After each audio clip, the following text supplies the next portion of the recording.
Last season saw both champions run away with their respective titles. With everything being reset, there is now the opportunity to try and prevent Reed and Del Olmo from getting a head start. Will the rest of the field be able to stop them from a repeat? We'll find out soon as we get ready to watch round 1 of the Camel GT series, and you'll see it all live here on the Global SimRacing Channel. Hi, I'm Joe Peak, and with me in the booth is Craig King. Behind the scenes is our director, Bobbert O'Brien, and he's using cameras provided by Dougie Beard. Suzuka has been the scene of some legendary moments in racing. Let's take a closer look at it with our track guide.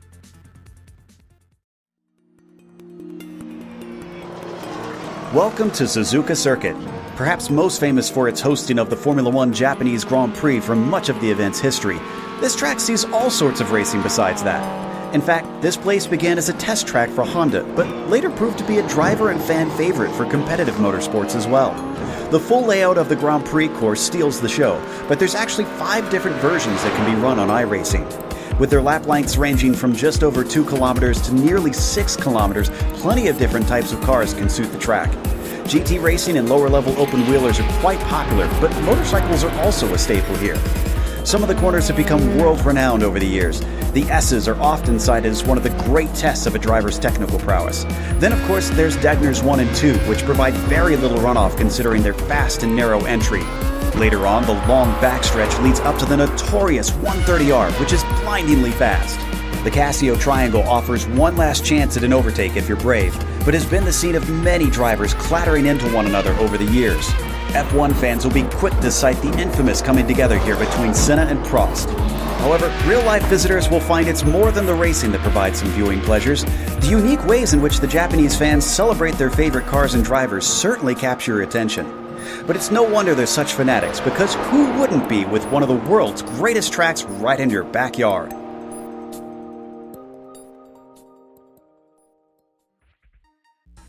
Such a technical circuit. Craig, this is going to be a rough one to start out with. Yeah, well, Suzuka is a driver's track, and it provides a challenge to all the drivers. The track is defined by its many sweeping corners first, and then by the elephant in the room of being a figure-8 track second. Now, for the GTPs, the downforce allows the Nissans to get around sections like the S's, known as the Snake, and both Degners with such ease as the drivers work on their throttle and brake control. But their biggest challenge will be the hard braking zones into the hairpin and the Casio Triangle. As drivers will have to battle with the tyre temperatures, making the car tricky to control and exit of these corners. For the GTOs, it's different for the Audis. The 4-wheel drive will make the car heavy around the Snake and will require a bit of more braking for Degner, as well as Spoon, as the car will start to fight the driver with understeer.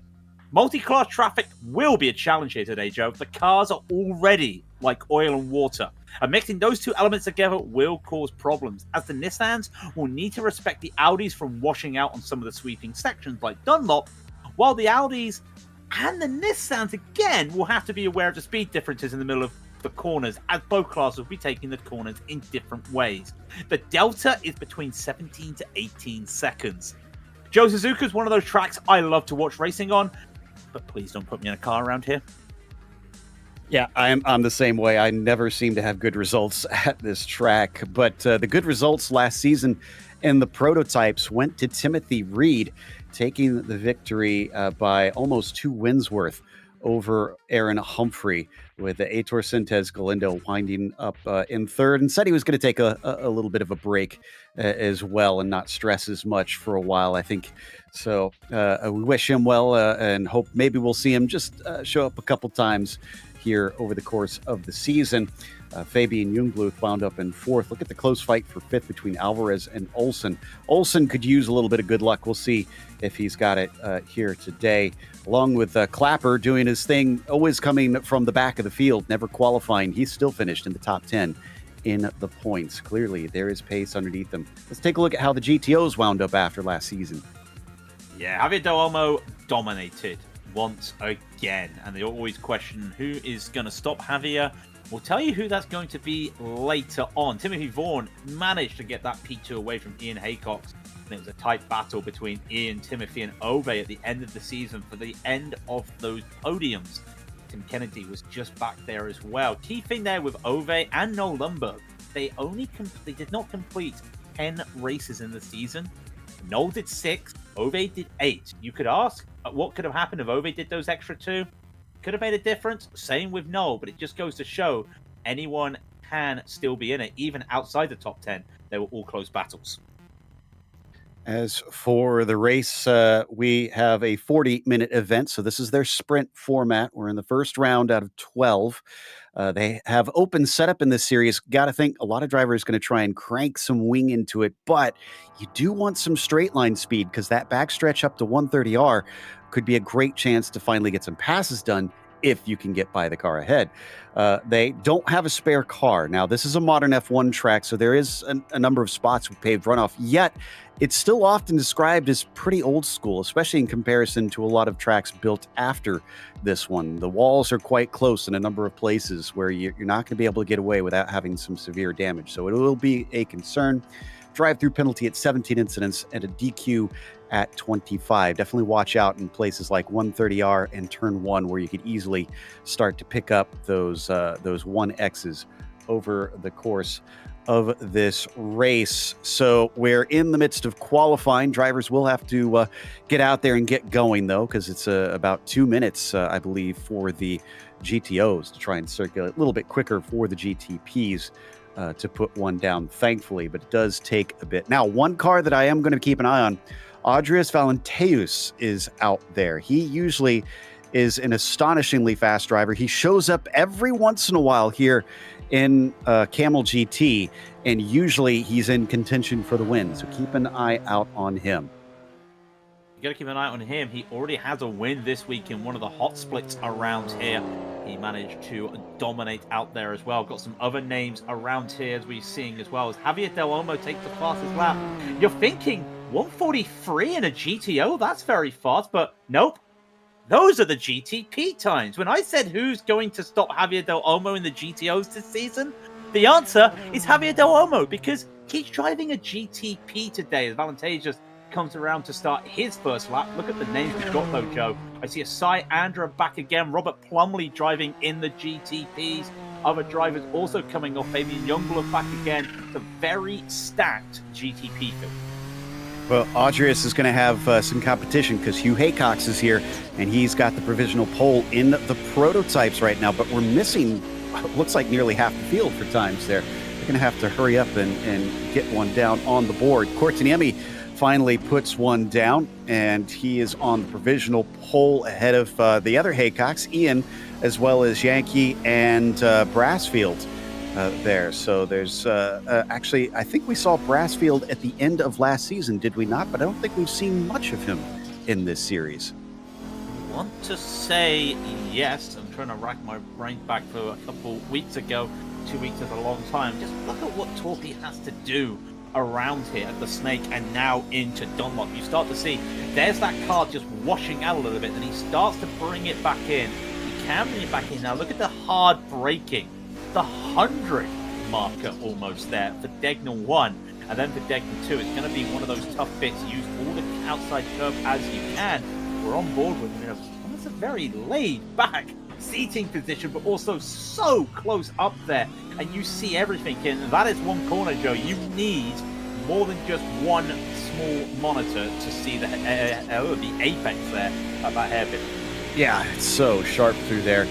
Sadly, we didn't see a good run for Topi down in the Lotus 49s earlier this morning, at least by his standards. He finished 4th, which for most would be a wonderful result, but for him, he was hoping for the win. So he's hopped over to Camel here, seeing if he could do any better. All right, now starting well up the order, but this is going to be a very different race because we were at Le Mans earlier, so that was completely up into the air down to the last few corners on who was going to take that race. And let's see if he can stay ahead of Yuko Leskala, another multi-time champion in this series who's usually incredibly fast. He's 2/10 behind him on the qualifying times, bounding over the curbs there. That number 2 getting ready to complete his second lap.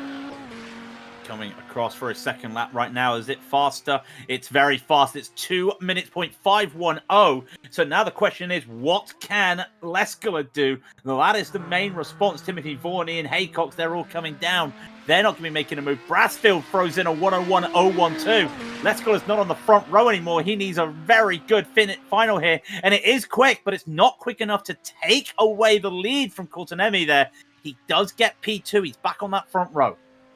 Also, we've had a change for pole in the prototypes. Adrius Valenteus is now ahead of Hugh Haycox. Hugh's taken both of his laps, so he's done. And Adrius still has one more to go here to try and improve on that 42.390. Cy Andra is out there running his second lap. Haven't seen him in a minute, but he's a real-world engineer for IMSA cars, so he knows how to set up a car and be fast. Adrius, apparently not going to be able to complete that second lap. I don't know if he parked it or if he had an issue, but he doesn't take the second time, and Andra also is going to abandon his lap. Yeah, not sure what happened there. I could have been an off-track somewhere. Stefan Schlatter still here at the end. He's just coming around, currently sitting 13th in that BMW-inspired livery. Hugs the inside. He'll cross the line with a 44.588. Man, that's almost good enough, but it's good enough for 13th position, as I believe that means all the cars have come as qualifying comes to an end. They have, so let's go through our starting grid. Valenteus is going to take that pole position over Hugh Haycox, who will start alongside him. Laust Olsen, P3, much better than his qualifying earlier in the 49s. He failed to set a time that time, so he'll be on the second row next to Andra. Del Olmo, good enough for fifth. So I'd say, considering he's used to the Audis, he's doing pretty well for himself here. Alexander Van de Sant will start from 6 as Martin Krejcik, P7. Then it's Brendan Lim in 8th, Fabian Jungbluth 9th, and Hamilton Ruiz in the 10th position. Tobias Rohner will be in P11, followed by Robert Plumley in 12th. Stefan Schlacker starts 13th today. Romain Bello will be in 14th, and Scott Lear 15th. Then the last driver to set a time was Javier Mascara. Actually, literally, he was the last one you saw there in the pink car coming across. And Jason Clapper will start from the back of the GTPs with no time set. And GTO's Torpi Kontanemi will take the pole position just away from Joko Leskola in P2. Ian Brassfield will take third position. And then it's Michael Yankee back in fourth. Timothy Vaughan will be fifth, next to another Timothy. Timothy Reed in sixth, and then Ian Haycock will take seventh. Josh Brain will be eighth. Reed Miller ninth. And Andreas Silumba will take 10th position as we go down to the second page. Doug Cloud is there in 11th, and Seamus Power will be 12th in the GTOs this season. Jamie Hamill-Smith in 13th, Hideki Kobe-Visto 14th. Antonio Alvarez is 15th, the last of the qualifiers, with Carlos Fonseca 16th. To quote Adam, 16 GTOs, 17 GTPs for a 33-car field. In the top split, let's not forget. So this is the cream of the crop, and well, they're going to have to find some grip out there, because look at the track temperature, 110 Fahrenheit, 43 Celsius. So it's going to get a little slippery, unfortunately, for them, but thankfully air temperature not too bad for our virtual fans. It's just going to be a little bit of a slick track as they now take off on the pace lap. On to the pace lap, and this is going to be interesting to see how they're going to keep control of these tires, just with the nature. It's a very short opening here. They've already taken 130R. They've got to get to the Casio Triangle, which even side by side is going to be a little bit tricky for them. 40 minutes is going to be tough around here. We don't know when they'll hit the traffic, but remember that delta, 17 seconds roughly. Pace car peels in. Adrius going to have control of the field. Haycox trying to give watch. And good jump there from the number one car. Laust Olsen as well, getting a pretty good start back there. Watch out for Andra. He's slotting in right behind that yellow and blue machine, trying to pull some slipstream as they fly down into turns 1 and 2. Very single file for the front of the field. So a patient start from the prototypes. Let's go to the GTOs. Yeah, the GTOs. Lesko's going to force it wide, and Kontanemi makes a mistake out of the second part of Spoon. He will lose it. They were almost 4 wide on the start line there for the GTOs. You see Vaughan trying to get himself in there, the yellow and gold car, just trying to battle side by side with Bradfield, and now Yankee gets by. It's all pretty clean at the moment. There's still a little bit of side by side, though, in the back of the field. Oh, but Josh Brain seems to have had an off course. I think he had a missed shift and then got hit from behind. We'll try and cover it in a bit, but we're still watching the battle for the lead here in the GTOs. Leskala leads Kortaniemi, leads Brassfield. It's been a minute since we've seen Leskala, so he's back again. He's going to see if he can take any more titles. He's already collected plenty of them, but I'm sure he would like some more. Yeah, and we go on board with Topi. And you start to see he is in a little bit of a sandwich right now in that matte black number 2. And he just has to hold on a small mistake from Brassfield on the exit there, going a little bit wider, so he will not have to worry about him too much. It now comes into the 200R in Interspoon. This is where I said was going to be one of the danger points for the drivers, and they've managed to navigate it so far. But look how wide Lesker has taken it there. That opens it up for Kortaniemi. We come out onto the back stretch. We're watching Topi's camera. We already got plenty of sense of how cool he can be in the tenseness of racing at Le Mans and the slipstream. What about here, where he's got so many more twisty bits around this track? He stays in tight behind his fellow Finn, making sure to keep him honest. Keeps him honest and make sure that he gives him the respect. I'm faster than you there with the slipstream. I'm not going to be doing anything crazy. We've still got 58 minutes left. Nice little adjustment there to fight that. I think he just kicked it, and we've got a GTP going up. It's Sayandra. That's into the S's, and that was all on his own. I think he touched the grass and had to cut through a corner there at the Snake, so that cost him a couple spots. He recovers in 7th. Nice job limiting the damage. That could have been a lot worse. Could have been so much worse, especially because of the way the grass is. Nowadays, in the old days, you'd probably be shooting off onto the other part of the track, but now a little bit of slowdown there allows them to just get better away in safety. Fabian Youngblood now having to make his battle as we go on the wing, the side wing. Can we call them wings, not fenders over here? And that's what I'm calling it. And you just start to see as they take this corner very differently now. Look how later they're able to break in these compared to those GTOs we just saw as they continue on so much downforce. And probably needs a bit more braking there, Fabian. Yeah, that was taking some of the paved runoff to his advantage, saving the car, but it did slow him up, and now Ruiz is going to see if he can overtake. I don't think he's quite close enough, though.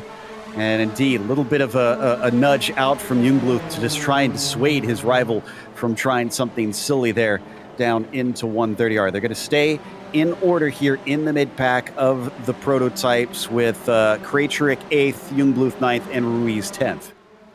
Yep, and they're just waiting now. I think they're just waiting for the opportunity to make that move and just hopefully go for something. You see Sayandra up ahead. He's going to be looking for a move on Brendan Lim. Gets that done, and he already hits a GTO. Well, no, he doesn't hit it, but they've already hit one GTO traffic. That's a very late behind. That's Andreas Silumba there. Looks like he must have had a late start to the race.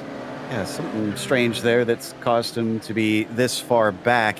Looks like he did come into the pits and take a few repairs, so that'll do it, and has caused some consternation with not much room to navigate in the GTPs. Remember, they have not split up. We're only on lap 2 for them. Excuse me, lap 3 for them. So they're all still bunched together. Yeah, that's not what they're expecting to see so early. You start to see them start to navigate that. We got to go to the GTO lead. Sorry, Kortaniemi made a go at Leskala down into turn 1. Couldn't make it stick, but they were side by side through the whole corner. And look how close behind them their rivals are. Brassfield and Vaughn are still there and ready to pick up the pieces. He's got to be careful. Got to be careful here, especially when the rest of the field is far away from them. But these guys have just been keeping tabs on one another.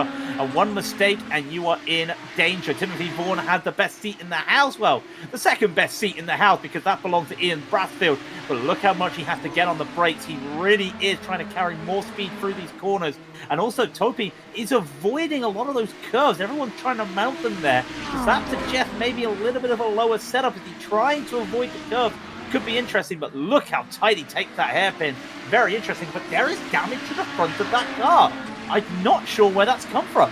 I was just wondering the same thing, because if he hasn't been hitting the curbs, then surely it must have come from contact hitting the back of another car, and the only car he's been behind is Leskala. So I haven't noticed any major damage on the back of Leskala, but... Oh, Vaughn's gone around.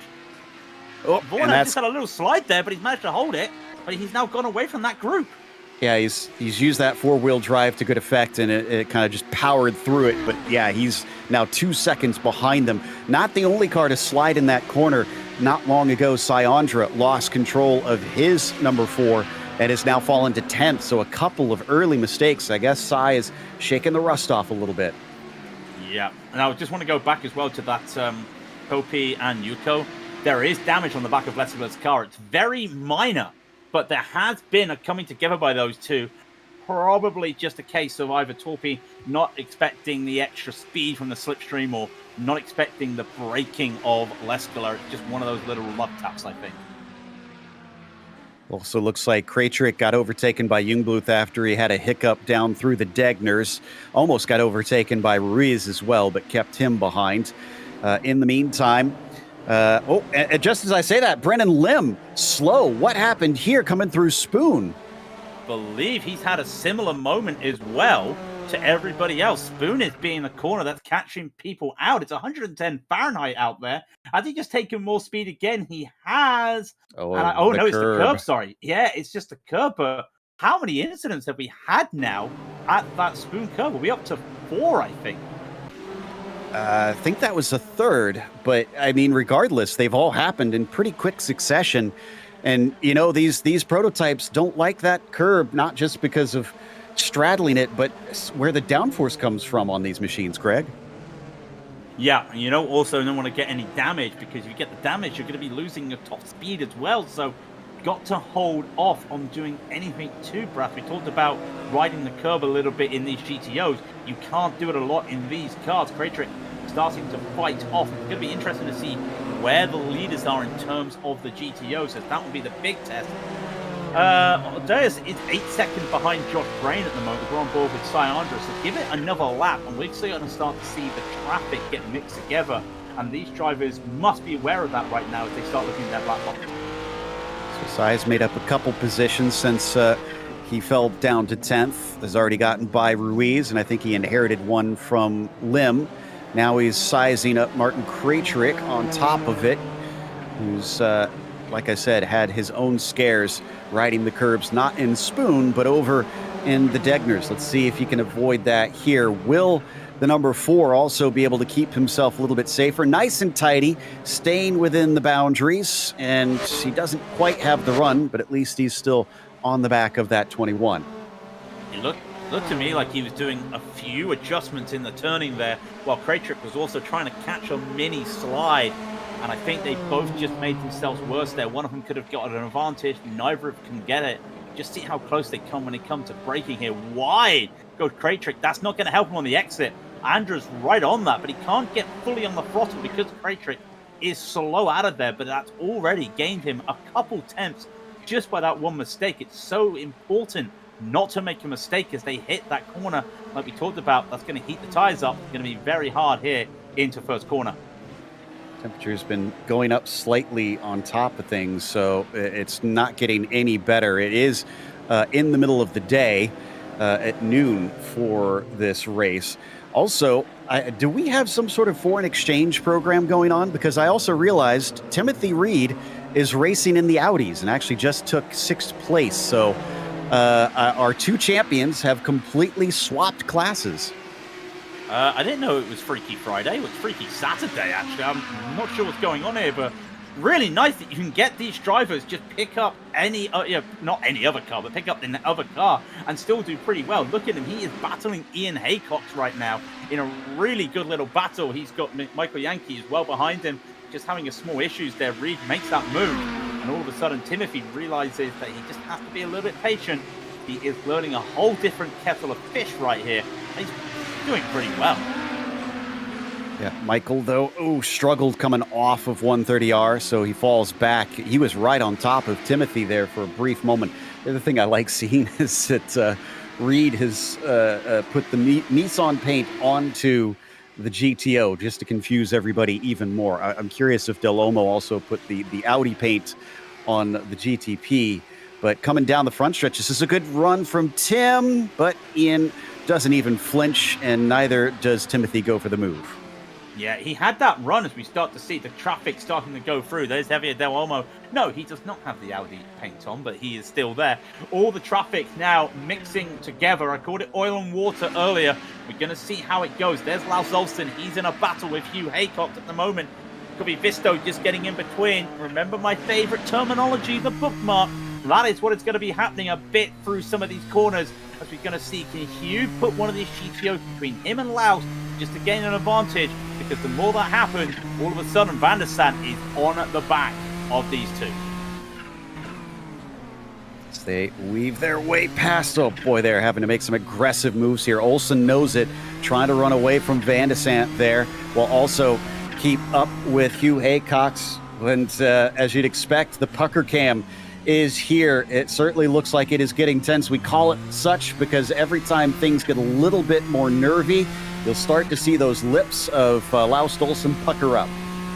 He is looking, he's giving himself a little bit of a breath here. Look, he's just taking his time now. He's counting. I can get past that one. Almost Yankee gets there. Wide goes Haycock though as he goes through this, and Haycock holds up Olsen as both of them are there. Laus is still there. Not sure what that was about. Do not worry. But all of a sudden, one Haycock helps another Haycock.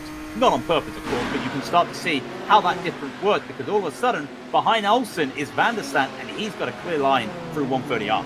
We might want to check behind them because Cy Andra has his hands absolutely full with 3 other cars from his class. Look at this. Jungbluth even trying to threaten 2 wide coming through 130R, but they cycled out of it into single file to try and save everybody. And now they're approaching that battle between Seamus Power, Doug Cloud, Jamie Hamill-Smith. This is about to get interesting. Let's just see, 4 GTOs, 4 GTPs. How many can they all get by? We're going to go 3 wide very quickly because Syandra is trying to make a move at the same time that Doug Cloud's trying to make a move from Hamill-Smith. And Syandra gets past 2 of them. Now watch Doug Cloud. He's going to try and get in this. He's going to go side by side with Hamill-Smith. They're going to take this side by side. And all of a sudden, let's forget about the bookmarking. This is a road jam. 2 by 2 by 2 and around goes Hamill-Smith, but he keeps on driving. Going to try and get back onto the course. Thankfully, doesn't hit anybody. He's not the only one. Krejcik also had to cut the course. I almost thought he was maybe just going to try and charge through there, hoping he could make a position. Now Brennan Lim, I think, got into the side of, who was that? Bello. No, Rona, sorry. Tobias Rona, he got into the side of. Yeah, Tobias Rona, he's gone into the side there. Everyone just trying to make their way through. We've got another GTP off as well, just onto the gravel. And that is Krejcik as well. He's going a little bit too wide and too hard into Degner 1. All of a sudden the traffic is causing chaos and everyone is just being a little bit impatient this early in the race. Oof, that's the second time in a single lap that Krejcik has gone way out into the gravel. Obviously it slows you down a lot more than it did before.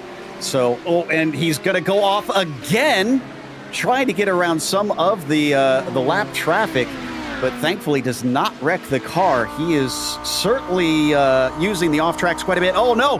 And Timothy Reed had just had an off, and someone in the GTP's Bello had an off with him, trying to avoid that car. Looks like Reed is back on the course. It is becoming chaos in the middle part of this race.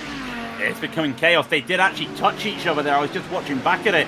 Bello did go wide through Spoon, and he tried to make the adjustment. And as he's making the adjustment, Reed is reversing, so he's not on any exit apex for those GTOs. And Bello was completely caught off guard by it. And they did make a little bit of contact, but I think that was just a little bit of replay damage I saw.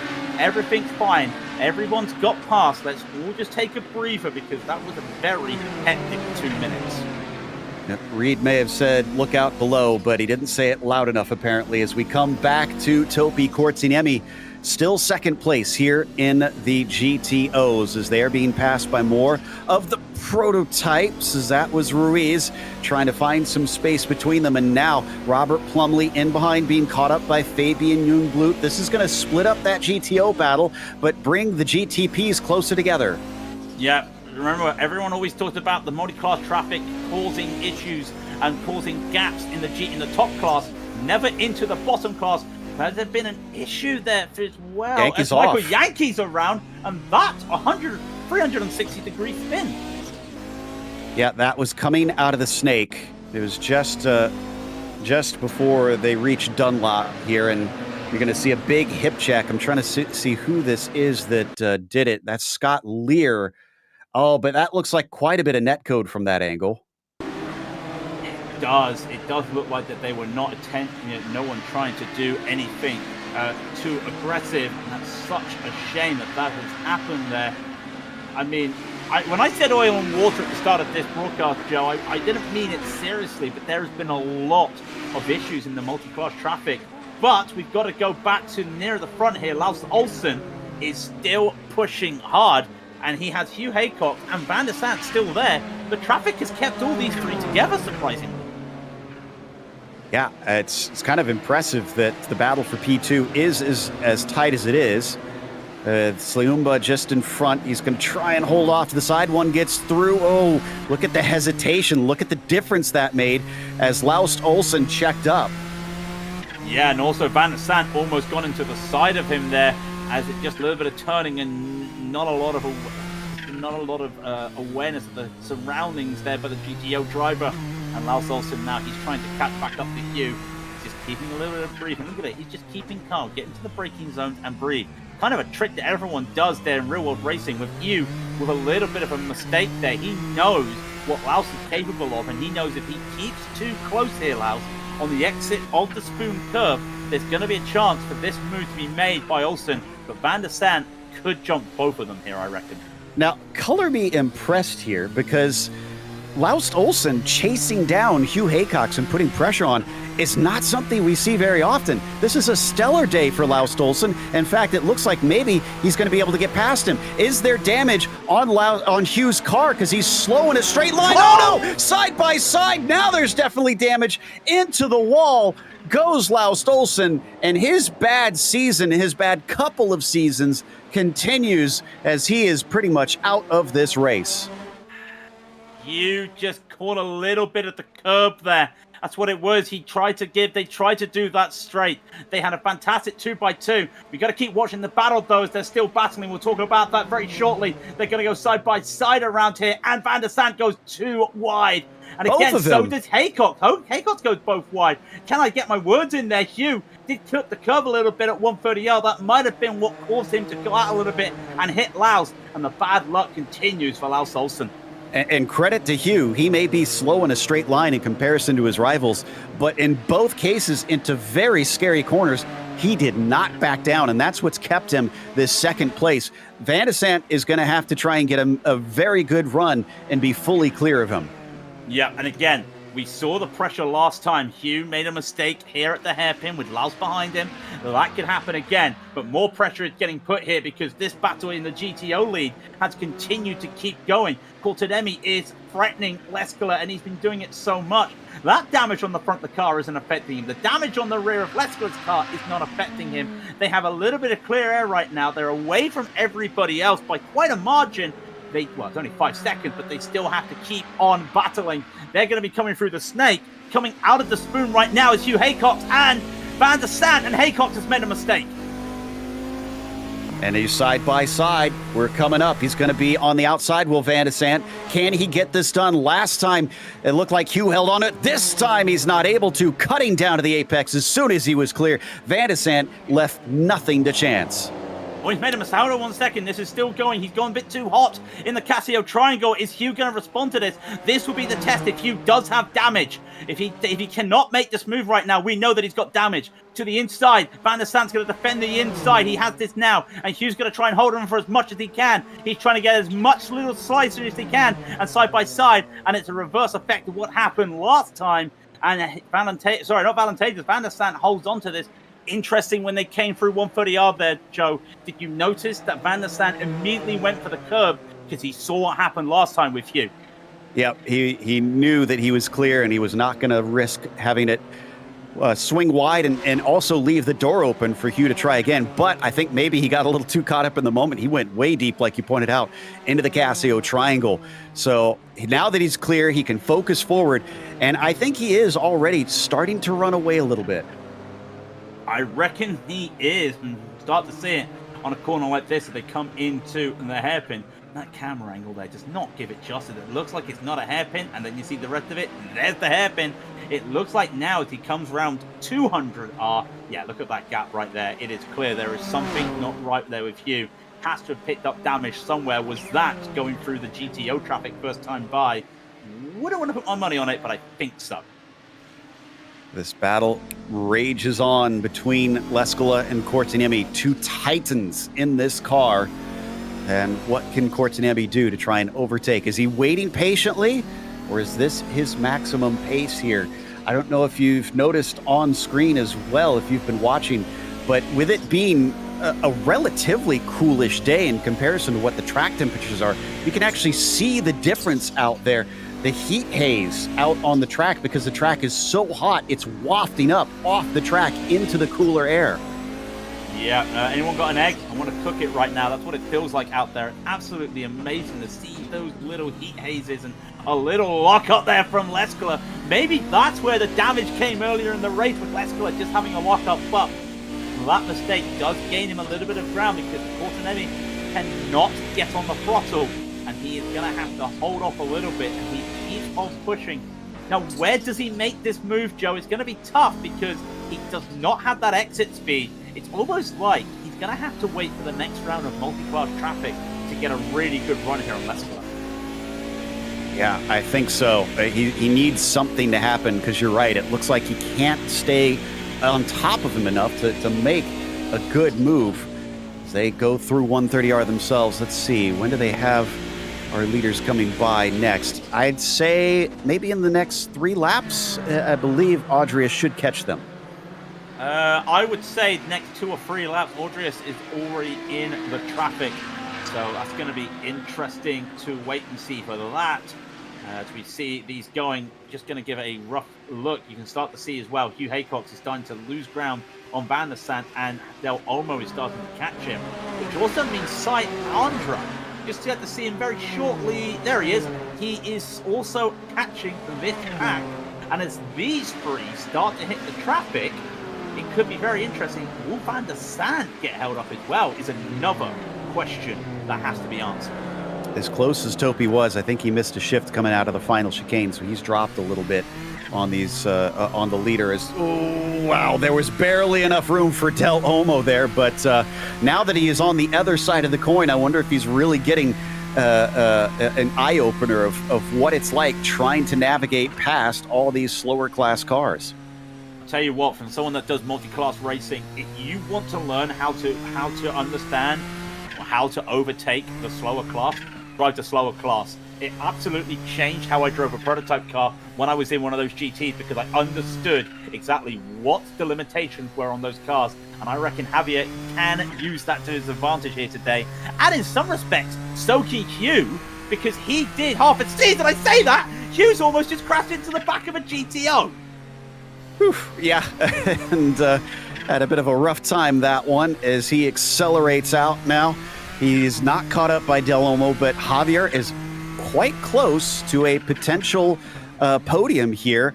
It is his first time switching classes that I can think of. If not, it's for a while. Let me double check to see if he's done many starts here in the GTPs, but on board with this number 6, he is within sight of his rival. He's in sight, and he has him down, but it's going to be a challenge. These 2 last season were doing battle in the GTOs. Now they're doing battle in the GTPs. Gap is less than a second. What can Javier climb here? We do see Hugh may have to lift here a little bit. He will. Hugh has Jamie Hamill-Smith there, so he's going to have to take a slower corner. But Javier Del Olmo will not get the best exit there, but he gains a bit of time. And now it's traffic to Nissan GTOs. Seamus also in a Nissan GTO coming by, and Del Olmo loses that time he just made. Traffic giveth, traffic taketh away. And how about Andra back there? Remember, he fell down to 10th. He's back up to 5th, just about to where he started this race, and Hugh Haycox is still making some really ambitious moves, but no contact made, and he continues to scoot away from his rivals. Yeah, this is going to be very interesting, because look at this right now. Hugh is starting to get aggressive because he realizes he's got the downforce. He does not have the top force in terms of top speed. So he's going to have to struggle. Sayandra is catching Javier Del Olmo. He'll win it in singles, as they say in cricket. He's going to have to try and just get one at a time. But Del Olmo, right away, after that, at Dunlop, he's right on the back of Haycock. The third, fourth, and fifth car are now almost a second within one another. This is going to get very interesting. They've still got 5 more GTOs to get to. By the way, the leader just went by the other leaders, and Leskala was not slowed up. So the opportunity didn't come that time, but we still have 16 others, 15 other of our GTPs that need to get through and try and pass those two. So there could be more coming the way of Topi Kortenevi, but he's not been able to make up the time he lost since he missed that shift. Yeah, I'm just looking at his previous lap times. They're practically identical. Apart from that misshift lap, they are practically identical to one another. And it's so tough because you know that he must be on his edge and using the slipstream. And you've got to start thinking, what can he do? Can he do anything now? Like I said, he is waiting for that little miracle. And that little miracle might just be the traffic. Because there is Hugh Haycock. There goes Javier Del Olmo and Sayandra. They're about to come down the start-finish line. Sayandra has Del Olmo in his sights. In fact, he's going to pop out, see if he can make the move. Del Olmo does not fight it very hard. Andra back up into 4th now. So Javier may be content with the top 5 potentially, unless the two of them can catch and both pass Hugh Haycock, who, as we've seen, is struggling with straight line speed. Kind of watching to see. It's tough to tell with the traffic if maybe Hugh just has more wing in it, but it felt like the car was damaged or something, the way he was losing so much time in comparison. If he's got less wing, or more wing, whatever it goes, whichever way it goes, I don't think it's showing out here. Yes, we see it as well. We see this little battle between Brendan Lim and Javier Mosquera as they continue to battle. A purple and a pink car goes around traffic, and that's always tough coming through the snake. It's going to be very interesting to see what happens with Haycock, Andra, and Del Olmo. But again, we've got more battles going on as Brendan Lim continues on, and there's more cars by, and you start to see the stress and the struggle it is with the multi-class traffic as they try and get by yet again. It's been very quiet at the back of the field for these drivers. I think we might finally have an opportunity to go back and take a look at the incident that happened with Lau Stolzen earlier. Again, this was a battle for the podium and for second, in fact. So this is coming up into Spoon. So this is what started it. Let's see what mistake we got out of Hugh Haycock that kind of kicked it off here. Yeah, I think it's just a little bit of couldn't get on the throttle, just have a little bit of a slide, and now you can see that one moment just gives the opportunity, and Laus is there, and he realizes it. So he's going to have to take the outside because already Haycock is right there. Now there is a small bit of overlap. He goes for it, and there's, I think, is what happened. He rode the curb. That's what I was talking about earlier with Van der Sande.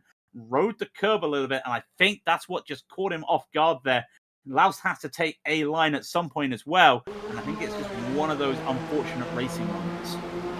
Yeah, I think we're trying to get an onboard perspective of it. I don't blame him for keeping his foot in it and trying it, but yeah, I think I'm with you that him hitting the curb, that caused it. Yeah, you could see the car bounce. I'd put that a little bit more on Hugh, but I wouldn't put it heavily on Hugh. It's just hard racing. When those things happen, unfortunately, in a fast corner like that, it's going to have catastrophic results. It's one of those things that they'll come back as well. They'll say sorry. Hugh will say sorry, and there'll be a fine by Laus. There'll be frustration, but they know at the end of the day they're racing hard for a position, and they've raced so many times with one another. But now Hugh, he's almost in a similar situation this time by with Sai right behind. And this time it's not just Laus, it's somebody who he has seen in the past, but hasn't been around pretty recently. That gap, though, is 4/10. Won't be this time, but all Sai has to do is keep it clean, and possibly the Casio triangle or the start-finish straight. He's got that P3. Well, he's right on top of him, and he's got a good run. Great momentum. covering the inside. Hugh Haycox gives him just enough space on the outside. They're going to remain side by side, pinching him down enough. He'll somehow fend him off, and now Andra is under threat. Here comes Del Olmo with a try to come back at him down the front stretch. Immediately, once again, defending down to the inside line. Haycox knows his weakness is a straight line speed, but he can't cover both at once. Oh, but a 3 wide is then backed out of by Javier Del Olmo. Not willing to risk it. Round the outside, almost able to get it. The wheels spin coming off the corner for Cy Andre, and now they're blocked up. Andre finds an opportunity. He's going to be able to sneak past, picks his pocket with the lapped car. Picks it just like he wants to. Haycox made a pick himself. A small slide holds up Del Olmo. Cy is going to run away with this right here with some fantastic driving. Del Olmo could have made that shot 3 wide. He realized how late it was. He was not going to see his braking point. He decided against it. He's going to try now and take on Hugh, but he knows. Del Olmo knows he has to get past Hugh right now, because if Cy starts pulling away, there is no chance he's going to get him with 9 minutes left in the race. He needs to get past fast. Do not be surprised if we see a lunge by Del Olmo at Spoon. Wow. Wow, wow, wow. That was wild stuff there.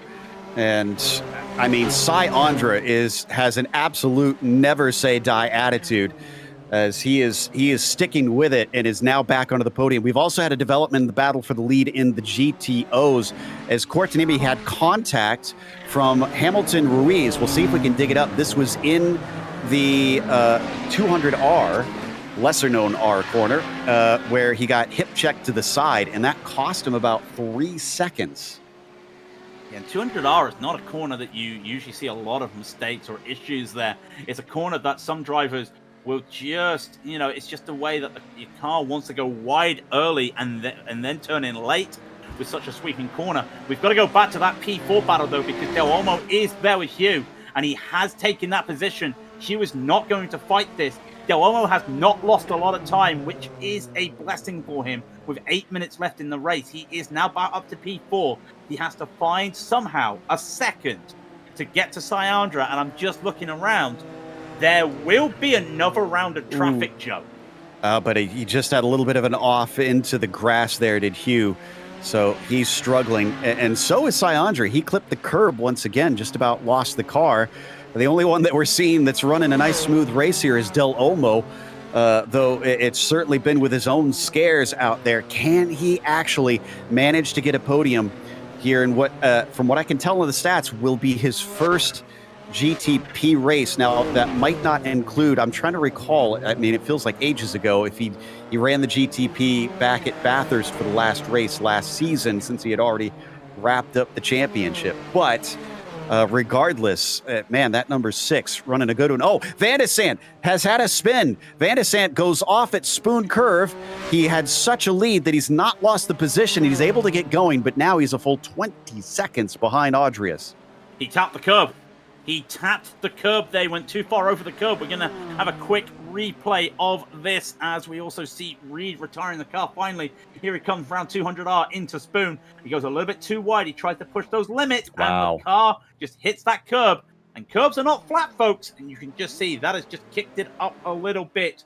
It is going to be very tight for the last 6 minutes. Just going to have to keep it calm, though. He's still got a 5-second lead. For Hugh Haycox, he still has about 7.5 seconds over Ruiz, so a 5th place probably doable for him. You can see temperatures have only raised slightly, but as I said, they have gone up somewhat since we started this event, and wind speeds, I think, have also gone up a little bit. I'm sure that's been knocking the drivers around here and there as well. I want to give some love to Timothy Vaughn in the number 8.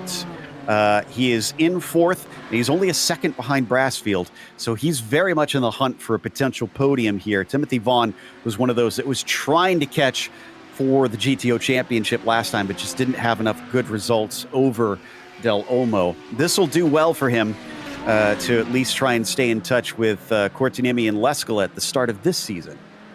Yeah, it's been very quiet between both of these drivers. Brassfield could not keep up with the pace that Cortinemi and Leskola put on, but he has managed to hold on. Timothy Vaughn and Ian Haycox behind him are not easy people to keep behind you. So the fact he's been able to stay in this position, a quiet P3 so far, and now he's got a battle with 5 minutes left in the race. It's going to be very tough. because I don't think the lead pack of these GTOs will hit hit by that GTP traffic with 5 minutes to go. Anything can happen, never say never. But right now, Vaughn is just having to rely on maybe this quiet race has just saved my tyres a little bit compared to what Brassfield has probably done. So 5 minutes left, and while it may look like things have calmed down slightly, I would not count on it staying that way, frankly. These drivers are going to have to stay on their toes all the way to the finish here. And Doug Cloud with a nice 7th place as he allows one of his GTP cars to go by the wayside. So just trying to stay out of their way and try and get himself not only an opportunity to pass, but at least a good finish here. Yeah, again, another quiet race. Doug Cloud made some good driving up. We're on board with Doug, and we say hello to his camera once again. I'm always wondering, that is a headband, like a headband going on as well, isn't it? Because, I mean, I'm kind of jealous of that hairdo. I've got to be brutally honest. I think that's something I should have been wearing during the pandemic. I think he's hearing me as I say that. I'm not sure, but he's having a bit of fun out there. Nice little battle with Reed Miller. He's made up 4 places. He's one of the biggest gainers in the GTOs.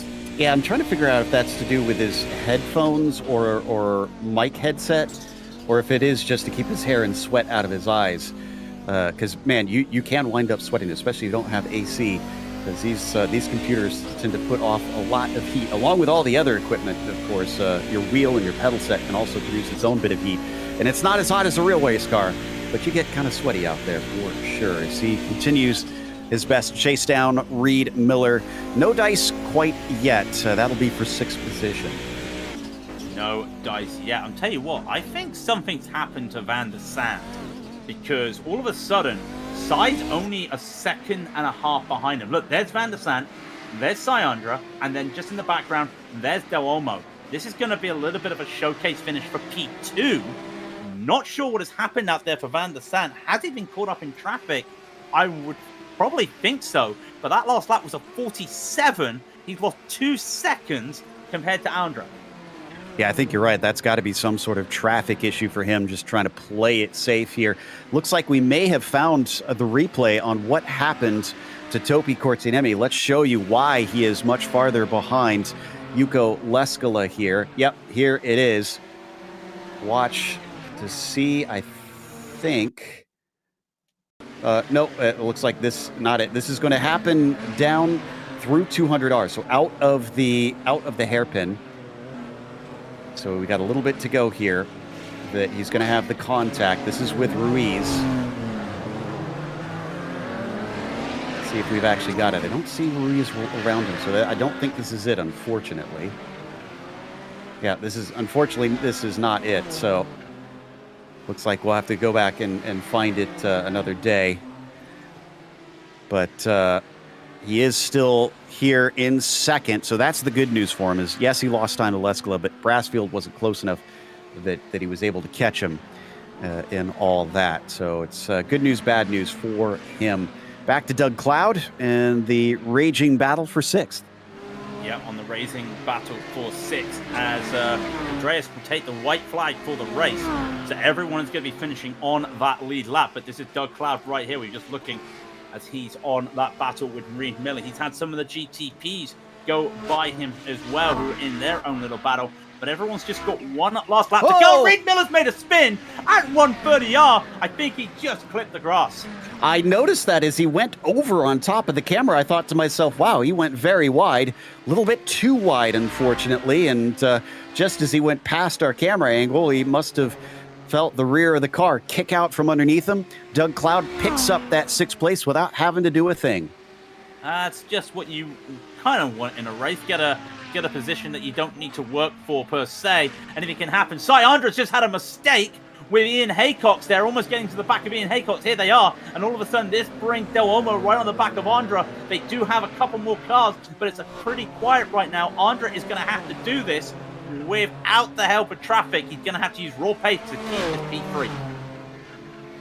Yeah, he's now a little bit farther ahead. Del Olmo maybe trepidatious coming off of that corner, not wanting to throw anything away. How about credit to Van der Sande in front of them? He's up 4 spots to take this 2nd place. So an incredible drive. I didn't realize that he had started as far down as he did. Del Olmo still on the back of him, and that looked like a pretty good run coming out of the hairpin. In the meantime, Valenteus, we said watch out for him when he shows up. He is fast. Oh, he's a little deep, though, coming in the last corner. You don't need to throw it away here, Audrius, especially because you're going to take the win in round 1 of Season 4 in the Camel GT Series. Meanwhile, here we go. Battle between Andra and Del Olmo for the 3rd position. Del Olmo mighty close, but he's not close enough under braking, although this lap traffic could play a part of it. That's Vaughn and Brassfield. That's for that 3rd position. Is Brassfield going to be able to hold him off? He will, just barely across the line, and so will Andra. Both of them fighting for that P3. Just got on the throttle a bit too hot there. Del Olmo wanted to try and fight Andra there, and you start to see he just got on that throttle, a little bit of a wiggle there. He just was unable to. But getting 3rd and 4th in both classes in a race at the line on the last lap together, that's what you call great racing altogether. And apologies to Lescala. We missed him crossing the line, but as you can tell by his celebrations, he did indeed take the win over Cortinimi, about 4 seconds, but that's a lot closer than many can get to Lescala, considering he's usually miles ahead. And he is just going to continue to drift it around in celebration. Looks like most of our drivers that are in a battle are wrapping it up here, so we're going to take a quick break. We're going to come back with the official results as well as driver interviews, so stick around.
Welcome back to Suzuka. The opening round, just like it shows here, was quite a bit of chaos, at least for a little while here in the Camel GT series. But Andreas Valenteus came in and took a win, as he often does when he shows up.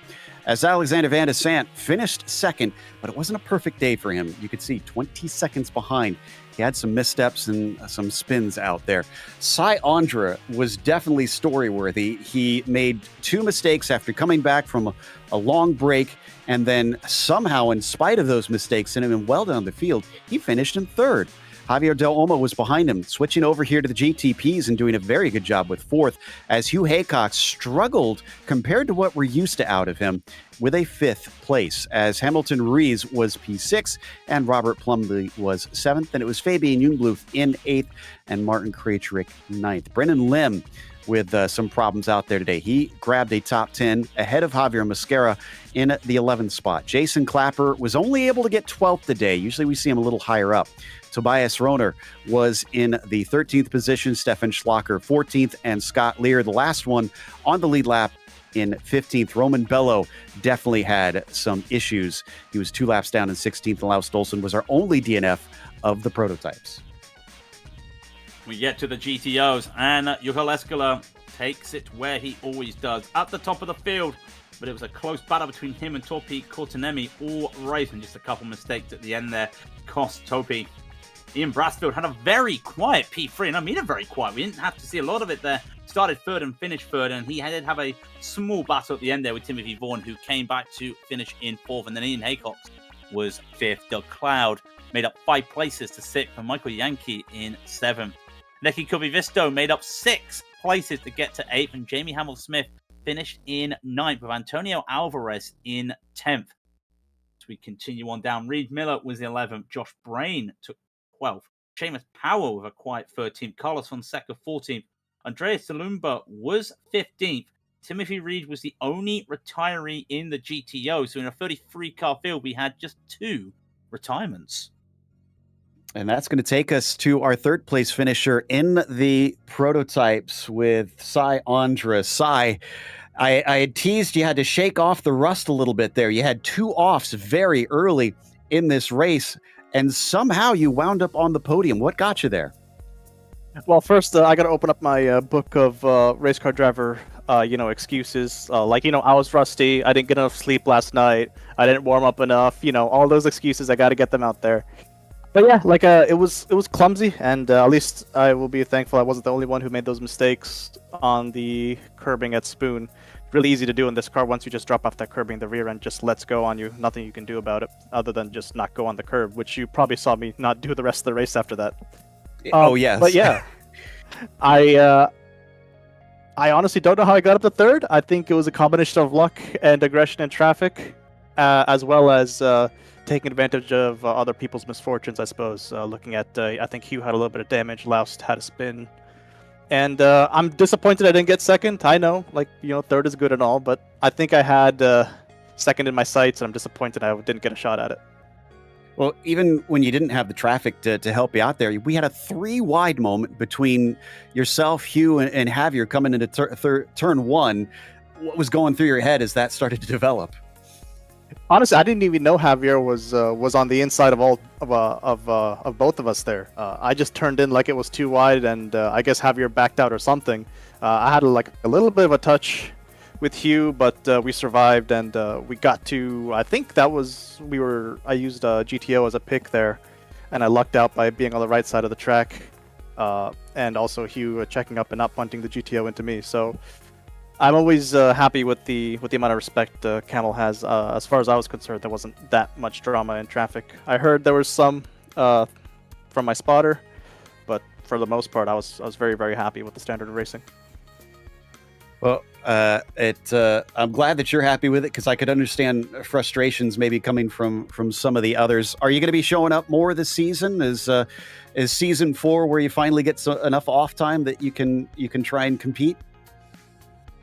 I will do my best. I have commitments for other leagues on the weekends, but on the weekends that I don't, I will absolutely be here with minimal practice as usual.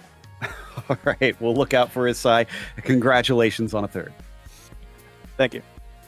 Andra P3 here in the GTPs. Not quite so lucky. Finishing last in the GTPs was Laus Olsen, and Craig has caught up with him. We talked about 2 retirements all race, and one of them was Laus Olsen. We've got Laus here at the moment, and I think Laus, we've got to address what happened there at that corner, because it looked like some really good driving between you and Hugh, and it just looked like the tough racing between the two of you. Just one small mistake just cost you there. Yeah, I'm not exactly sure what went wrong, but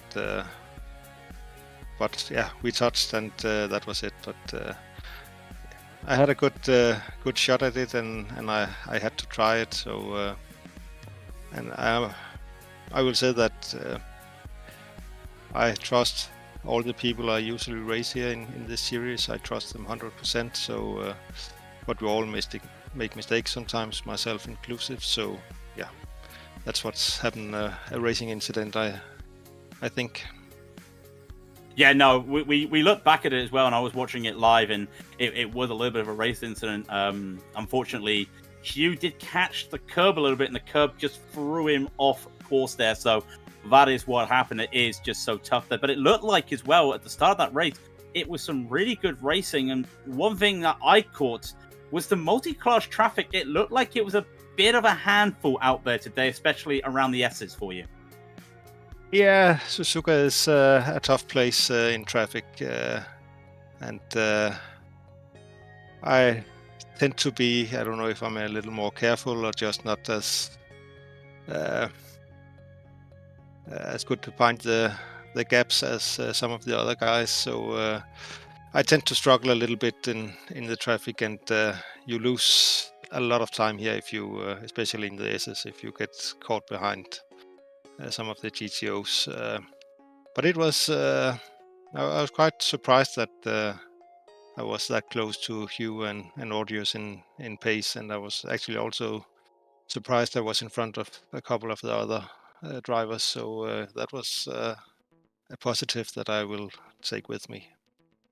Yeah, we noticed that as well. A lot of the pace was there as well. And I've noticed as well on the Wednesday nights, the other hot splits, you're doing well. And sometimes I don't know if it's I'm cursing you or not when I'm here. It seems like there's always a mistake when I'm here. I don't know if it's me. Would you trade a good result on a broadcast if you had a bad result on a Wednesday night? Is what I was going to ask, though, because it feels like it's a little bit. It's great getting the good results on a Wednesday, but it just feels like something's happening on a Saturday. I would of course prefer the good results on a Saturday, also for the VCR Championship. But yeah. I think I've been having quite a bad streak here for the last couple of seasons, so I'm not sure what to do to address that other than make fewer mistakes myself, and then hopefully I get a little luck in the other incidents in time. But yeah, it's not easy. I promise I won't do any sort of rituals to try and give you good luck or anything. Don't worry about that, Laus. that was Laus Olsen, unfortunately, finishing at the back of the GTP field today, Joe. We have a lot of responsibility here as commentators. We got to make sure and take care of people. But we'll talk to one more that had a little bit of a better day. Doug Cloud with a 6th place finish here. And Doug, one of those passes to get 6, you didn't have to lift a finger, it looked like. Yeah, really. That was a shame. I just went back and looked at the replay, and Reed just barely caught that AstroTurf outside the curb, and around it went. That was a shame, but we had a pretty good battle going on. I think I cooked my tires by the end of it anyway, so it was his to take.